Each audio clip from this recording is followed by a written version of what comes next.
Hey everybody, welcome to another episode of The High Press with Conor Robinson. Today bringing you a special guest. We're talking everything Tottenham Hotspur. But before I bring him on, make sure you subscribe to the channel, smack that notification bell. Why don't you like this video, share this video, and comment. Tell me what you think is going wrong with Spurs. And let's go ahead and bring on our guest, a very special guest, Sam, the man. We're going to bring you into the stadium here. Oh, there we go. Sam, how you doing, man? I'm doing pretty good, man. It's good to talk to you. It's been a while. It has, and I'm glad that you're on. So we're going to kick things off here with the Carabao Cup final.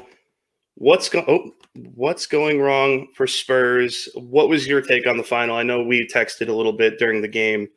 What happened? That's a good question, man. It's very, very disappointing.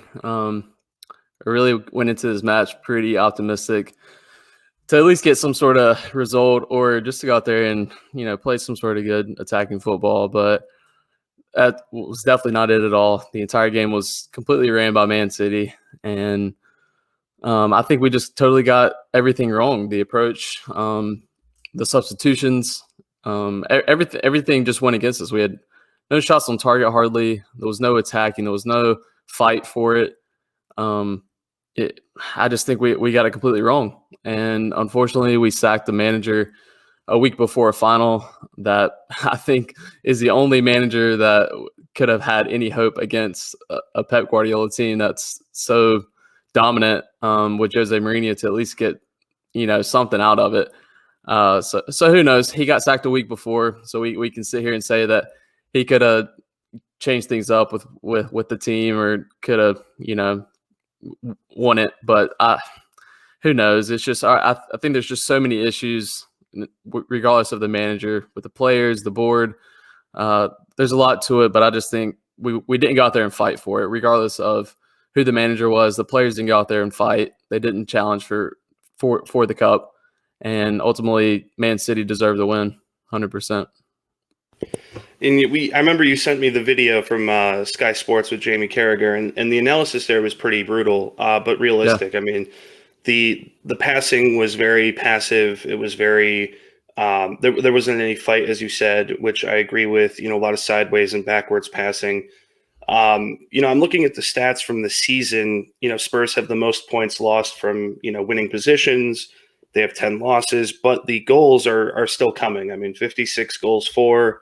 Harry Kane just got, player of the season. What are your thoughts on Harry Kane and how Jose Mourinho kind of transformed him to that next step that he needed to get to?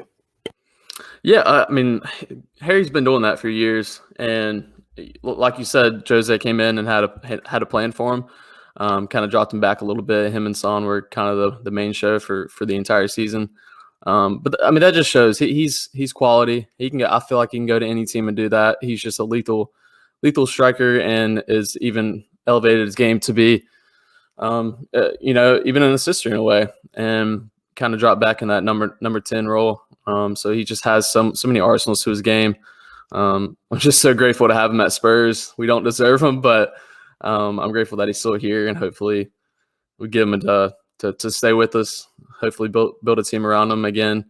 But it's been a brilliant season. I hope he gets player of the years for the Premier League, and hopefully we can just end the season off strong, and we'll see what happens in the summer with him. But hopefully he stays. Looking at the table, you can still get top six. I believe it's only 1 point off Liverpool right now. Mm-hmm. I want to read you a stat real quick, which I think is interesting because it ties directly into Jose. In 2011-12, when Jose was manager of Real, they beat Barcelona to the league title. Ronaldo had 46 goals and Benzema 21 goals, Higuain 22 goals. If you're looking at Spurs now, obviously not in a title-winning position, Harry Kane 21 goals, 13 assists, Heung-min Son 15 goals, 9 assists. Do you think that the next manager, whoever it is going to be able to continue the form, the goal-scoring form at least for Kane or Son, depending on who stays or who goes? That's a good question. I feel like before Jose came in, Son really wasn't putting the numbers up that he is this season. I'm not sure if that's a reflection of Jose, his tactics, or what it is, or if that's just Kane and his brilliance. But it is curious as far as how they can react with the new manager coming in. I think it's really going to depend on the style of how the manager wants to play. I'm just hoping with the arsenal that we have in an attacking sense, we should be playing to our strengths. And we didn't do that under Jose, even though we had, Harry Kane and Son still coming in with the numbers that they did. It just still didn't feel like we were playing to our advantage with those attacking players, with Gareth Bale, with Lucas Moura, with Son and Harry. It just didn't add up to me that with the defense that we have, it's so, we have that leak in the defense and that back four. They're going to make mistakes. And it just felt like the way Jose was playing was we're putting so much pressure on the defense to keep that back line and to not make any mistakes, and then just hope to get on that counter or whatever. But it just didn't make sense to me with that style list, with the attacking that we have. So I'm hoping that we can get a manager coming in with a little bit more of attacking style, pressing up high, and to release kind of that pressure on that back four to not concede a goal and to put so much pressure on them, because that's just what I feel like that's what really costs us a lot of matches. And like you said, when we're in a winning position, we're always going to leak a goal. We're going to make a mistake with that back four that we have. So there could be a fault for the manager, could be the players, could be the stylists that we're playing. I'm not too sure, but hopefully with the new manager coming in, I think regardless of who comes in, I think Harry Kane and Son are still going to perform and individually be brilliant. So with new managers, I know we spoke about Nagelsmann. You really are big on him. I'm big on him, but it looks like he's going to Bayern. I put a list together. I was looking through the news. We got a couple names here. Eric Ten Hag out of Ajax, Mass Allegri, Jesse Marsch from Leipzig, I believe, and Brendan Rodgers. I don't think Brendan Rodgers is realistic. No. So out of those three, who would you like to see come in?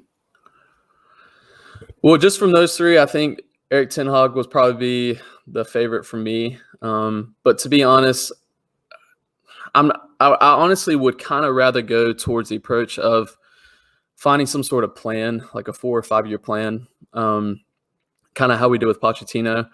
And with that being said, I'm kind of even wanting to risk even trying to go with a manager that's maybe not performing as well in the Premier League, but is doing the best that they can with the players that they have. So I'm talking maybe, a Nunes from Wolves, or the guy from Burnley. What's his name? I can't remember his name. Sean Dyche. Sean Dyche, just something like that. Those managers are really good with the players that they have, but just giving those guys a chance to see if they can come in and perform with players that we have. I know it's a huge risk, and they might not, get the best out of the players or have that, marketing ability with Tottenham that we do. We are a big club and everything, and but just looking at our team, looking at the way we play, looking at our board, our board's not gonna sell out there and spend a lot of money with a high profile manager like we did with Jose. It didn't work out. That's not how Jose runs his teams in the past. It's not going to work with him. If he was able to go and buy and get the players that he wants, clearly we'd probably have been successful if we could have got some, good defenders that he wanted. With that being said, I just don't think that we're going to be able to attract a manager like a Brendan Rodgers or a high profile manager that, is going to be willing to come to this club, knowing the restrictions that we have with our board and our chairman. So, I'm thinking, let's give a chance to these kind of low profile managers, just see what they got. We have nothing to lose at this point. Let's bring them in, give them a 3-4 year plan, let them just try to get the best out of our players. If it doesn't work out, it doesn't work out, but at least, just go out there and try something different. That's kind of where I'm aiming at this point. With the managers that are even available right now, Nagelsmann was our first choice, but I mean, realistically, Spurs and Bayern, that's a joke at this point. I mean, obviously, no one's going to choose Spurs over Bayern in today's age. So, I knew that was going to happen. It is what it is, but it is, we just need to move forward and try to get the right manager because we need to at this point. And I like how you said a 3, 4, 5 year plan. A name I'm surprised I didn't see is Eddie Howe, because to me that seems Eddie like Howe, that's another one. Yep. that's the kind of guy that I don't think he's at a job right now. That's the kind of guy that you give 5 years and say, okay, this is Absolutely. our expectations. This is what we want you to do. We're going to give you some time. And I mean, he took Bournemouth from the 4th tier all the way to the Premier League. So Yep. definitely a guy who knows how to stretch a dollar. And I think that would be a really good plan for Spurs. You touched upon some of the players, and I got some stats here, which I think are interesting. So the 3 leading tacklers for Spurs are Højbjerg with 88, Aurier with 50, and then Reguilon with 43.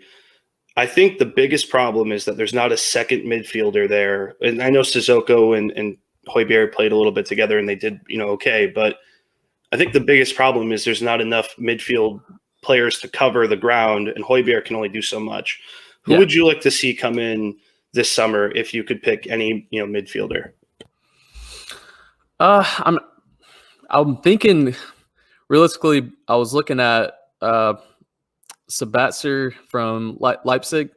I'm not sure if that's how you pronounce it correctly. Marco Sabitzer or something like that.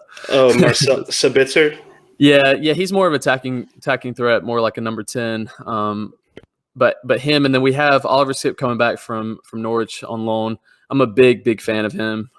He's kind of a brute force in there. He plays kind of like a Højbjerg in a way.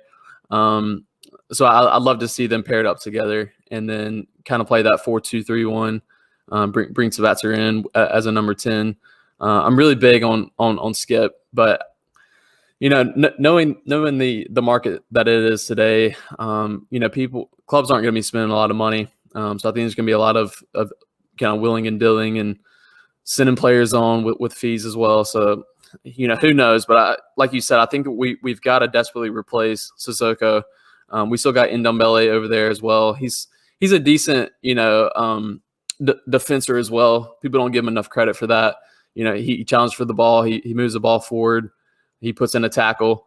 So I think him, Højbjerg, and possibly Oliver Skip or some sort of number 10 right there. We can play a lot of different ways, but I think first off, we need to get our defense sorted out. I think the midfield, obviously, if we could, get one more guy in there, but got to get our priorities straight and get some sort of, solid defense back there, because clearly we leaked a lot of goals this season that cost us a lot of points, a lot of games. So I think, getting that right back situated, getting a, central defense in there, that's probably our main priority at this point. And Spurs play Sheffield on Sunday at what time is it here? The 2:15 kickoff. What are your thoughts on Ryan Mason's second Premier League game, 3rd game overall? To be honest, I'm to a point where I could care less. I'm so done with this season. I'm emotionally kind of just logged out with Spurs at this point, especially after the Cup. And us giving just no fight at all for that final. Kind of doesn't really give me much hope for the rest of the season. I don't really care at this point. So, I love Ryan. I love how he came in. I love how he's, Tottenham through and through. He's still a young manager, so I just hate that he has so much pressure on him, especially going into that final against Pep Guardiola. It's really tough on him.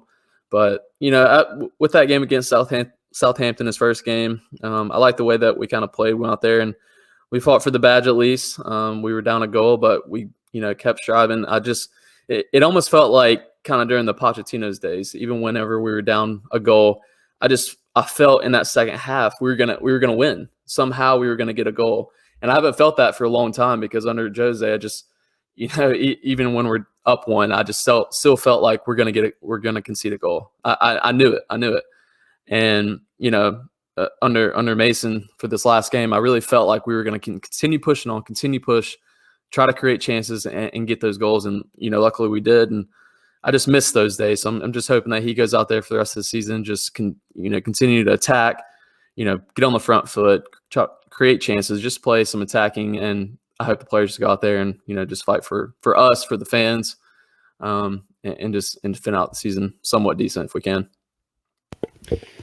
All right, Sam, I appreciate your time, man. Where can our listeners find you on social media? You got any plugs or anything? Yeah, just Instagram and Twitter, both just Sam Long. You just find me right there. Awesome. Well, Sam, I appreciate your time, man. I'll let you go. For all of our listeners, make sure that you subscribe to the channel. Make sure that you smack that notification bell. Check out Sam on all his social medias. And tell me what you think is going to be the conclusion for the season for Spurs. How are they going to finish? I think they could probably steal that sixth place spot, especially if things go their way. So, with that being said, Sam, thanks for chatting today. Absolutely. And Appreciate you having me on.